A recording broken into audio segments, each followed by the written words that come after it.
Shabbat Shalom. Of all of the stories in all of the obituaries written this past week about Tom Seaver, it was a fact I learned about him off the baseball field that I found to be most interesting and inspiring. George Thomas Seaver, Tom Terrific, the most dominating pitcher of his era, and some say ever, passing away last week at the age of 75.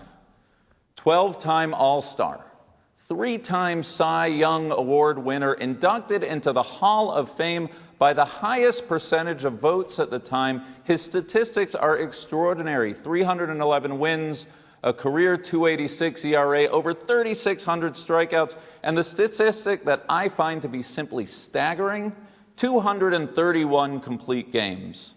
Seaver led the Miracle Mets to win the '69 World Series, a golden age of New York sports, including Joe Namath of the Jets, Walt Frazier of the Knicks. And last June, it was a huge honor for me to be present together with other New York City leadership when the address of Citi Field was officially changed to 41 Seaver Way, a ceremony which, in the days since Seaver's passing, I've recalled many times.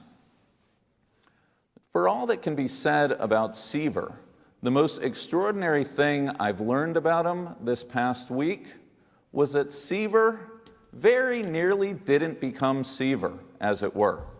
Despite being the son of two fine athletes, Seaver's rise to the majors was not a sure thing. Believe it or not, Seaver didn't actually make his high school team till the senior year.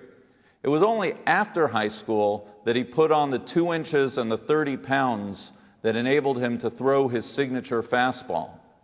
Even as Seaver pitched through college, he was training for a career in dentistry. He refused a lowball offer from the Dodgers, to which then baseball scout Tommy Lasorda replied, "Good luck in your dental career, kid." Soon thereafter, the Braves made another offer, but due to an arcane major league rule that's too complicated to explain right now, not only was Seaver's Braves contract voided, but he lost his college scholarship, and the NCAA declared him ineligible to play college ball. Eventually, and thankfully, the decision was made to hold a lottery for interested teams, and on April 2nd, 1966, baseball history was changed forever when the name Mets was pulled out literally from a hat. I love the Seaver story. I love the late blooming, once overlooked, zigzag, could have easily gone the other way aspect to Seaver becoming Seaver. Like Michael Jordan, who didn't make varsity until his senior year, like Tom Brady, who was the 199th draft pick in the 2000 NFL draft, Seaver's greatness was not a given. It was nearly overlooked, and it was almost not realized. Throughout his life, Seaver was forever grateful for the gift of being able to play the game he loved. He knew that, but by the grace of God, it could have turned out very differently, but he persevered, and he had faith in himself, and he believed that who he was on any given day wasn't necessarily an indication of who he would be tomorrow, and he always maintained hope in the future. Not me, not you, not any of us could be faulted if our reservoir of hope has felt somewhat depleted of late. Here in New York, for the moment, we may be doing a bit better, but we see the numbers rising around the country. We see Israel going on another lockdown, a vaccine yet in the distant horizon, a stutter-start nature to the beginning of the school year, a toxic political climate, and an economic and social recession that has cast a long shadow over us all. It's not just that times are tough nationally, locally, and personally. It's the groundhog aspect of it all. One day into the next, into the next. If there was ever a time to lean into some well-deserved pessimism, isn't this that time? Which is why, more than ever, we need hope. A big dose of Tom Seaver hope. Hope in ourselves and hope in our future. We need to know that history is not destiny, that no matter the stumble or setback, where we are today need not be where we are tomorrow. I say that not as a prayer, nor as some sort of shallow optimism. I am aware, acutely aware, of the aching loss and sorrow permeating so many lives. It is shared, it runs deep, and in many instances it cannot even be put into words. But hope is where it all begins. Hope is a precondition for all change, the great motivator, the prompt reminding us that recovery is possible, and that though we may fail, it is always worth making the effort. Hope is the necessary counterbalance to inertia and despair, the willed choice to stare into the face of disappointment and write a new page.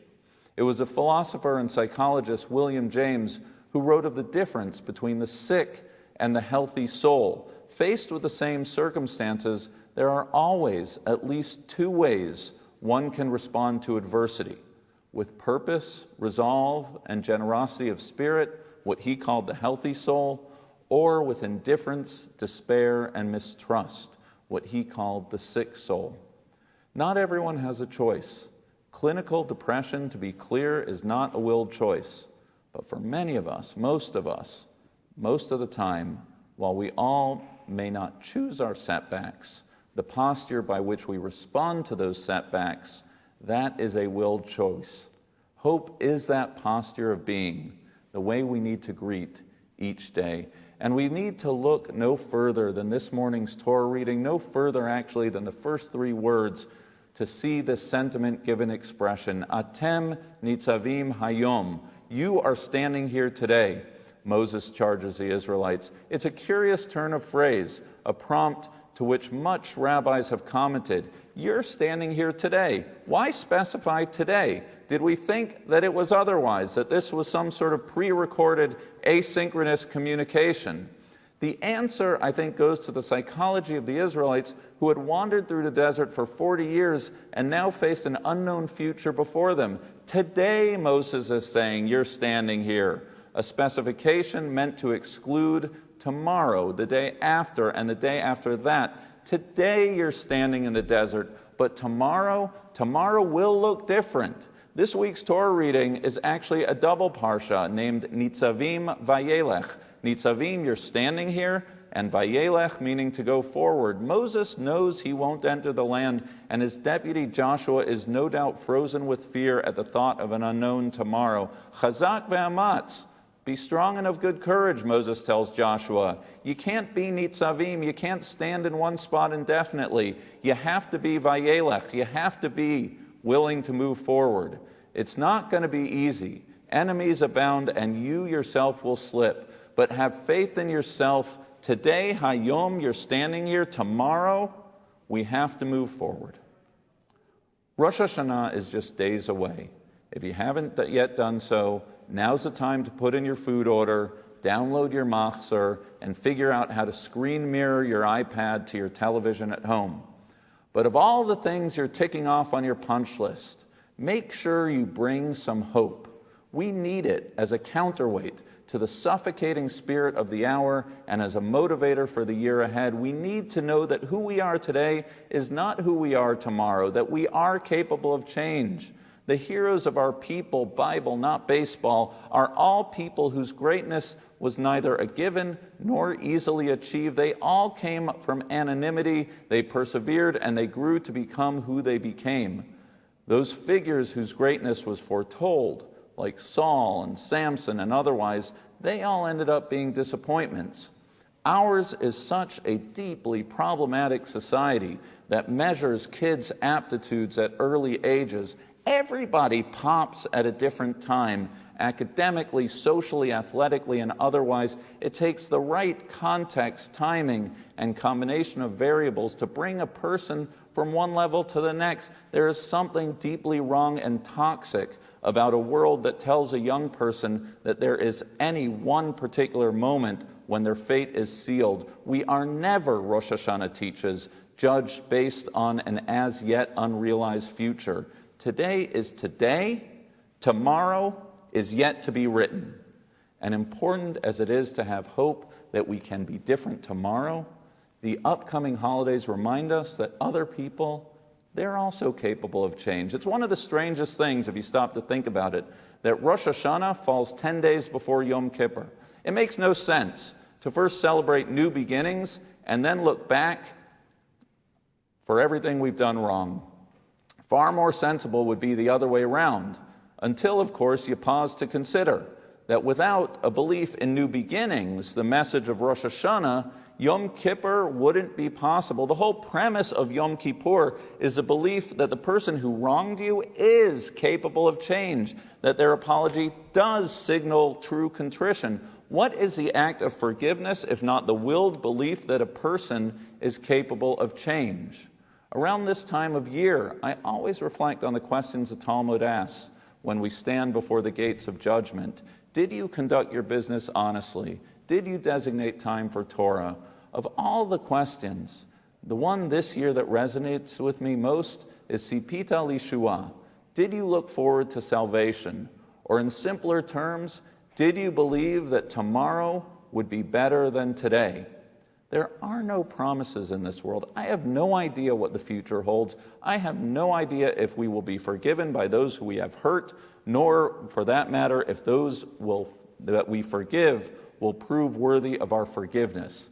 But you have to have hope. You have to believe in the power of tomorrow, and we will all have to leverage that hope towards working, towards making the ideal of the year to come closer to a reality. Eventually, as we all know, Seaver did make it to the majors, and in his rookie season, he'd already distinguished himself enough to be chosen to play on the AllStar team, in a time unlike today when it actually mattered to be selected. The sports writer John Morello explains that on the day of the game, Seaver was so bright-eyed and starstruck by his all-star teammates, he just couldn't believe where he was, and he proceeded to introduce himself to each one of them, including his hero, Hank Aaron of the Atlanta Braves, then in his 14th season and two-thirds of the way to breaking Babe Ruth's record of career home runs. "Kid, I know who you are," Aaron said to Seaver, "and before your career is over, I guarantee you everyone in the stadium will too." Aaron's prediction, we know, would prove prophetic. Aaron later reflecting that Seaver was the toughest pitcher he ever faced. And as for Seaver, he would recall that exchange, the encouraging word from his hero, as a turning point, an exchange that prompted him to believe that where he was standing was only a prelude for what could come. It was in that moment that he acquired the hopeful confidence to meet the challenges ahead. "I know who you are, and before this is over, everyone else will too." Said biblically, "Atem nitzavim hayom." You stand here this day. Tomorrow can be very different. Chazak ve'ematz. Let us be strong and of good courage. As Moses charged Joshua on the steps of the promised land, so too us, as we stand to enter a new year. Shabbat Shalom.